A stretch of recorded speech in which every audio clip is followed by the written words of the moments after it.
যাই হোক, এই তুই কিন্তু যাবি নাকি কালকের মতো অ্যাকশন শুরু করমু? শোনেন, আজকে যতই অ্যাকশন শুরু করেন আমি কথা কমই, কারণ আমি সরকারি চাকরি করি আর উপর থেকে আমার খুব চাপ আসে।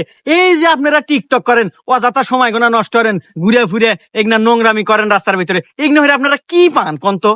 কি পাই মানে? এই তোর মতো পুলিশ এটা বুঝবো না, এটা আমার বিজনেস ডেভেলপমেন্ট, এটা হরে আমি খাই। হ্যাঁ, এই তাহলে খান মানে? আরে ভাই, এই তাহলে কি আপনার সংসার চলে? আরে ভাই, আমার মতো একটা চাকরি হলেই তো পারেন, মাসে 15,000 টাকা বেতন, বউ চাল না সুখী শান্তি থাকবেন। বেবি, এ কি বলে মাত্র 15,000 টাকা বেতন? এই আমার ইনকাম সম্পর্কে তোর কোন ধারণা আছে রে? দাঁড়া, তোর ছোট্ট একটা উদাহরণ দেই। এই যে ক্যামেরাম্যান তোর পাশেই দাঁড়ায় আছে, ওর বেতন মাসে 1 লাখ। আর এই যে সুন্দরী রমণী বেবি ডল, ওরে নিয়ে আজকে নাচাইতেছি, ওর আজকের দিনে টাকা তুমি কত জানোস? 3 লাখ।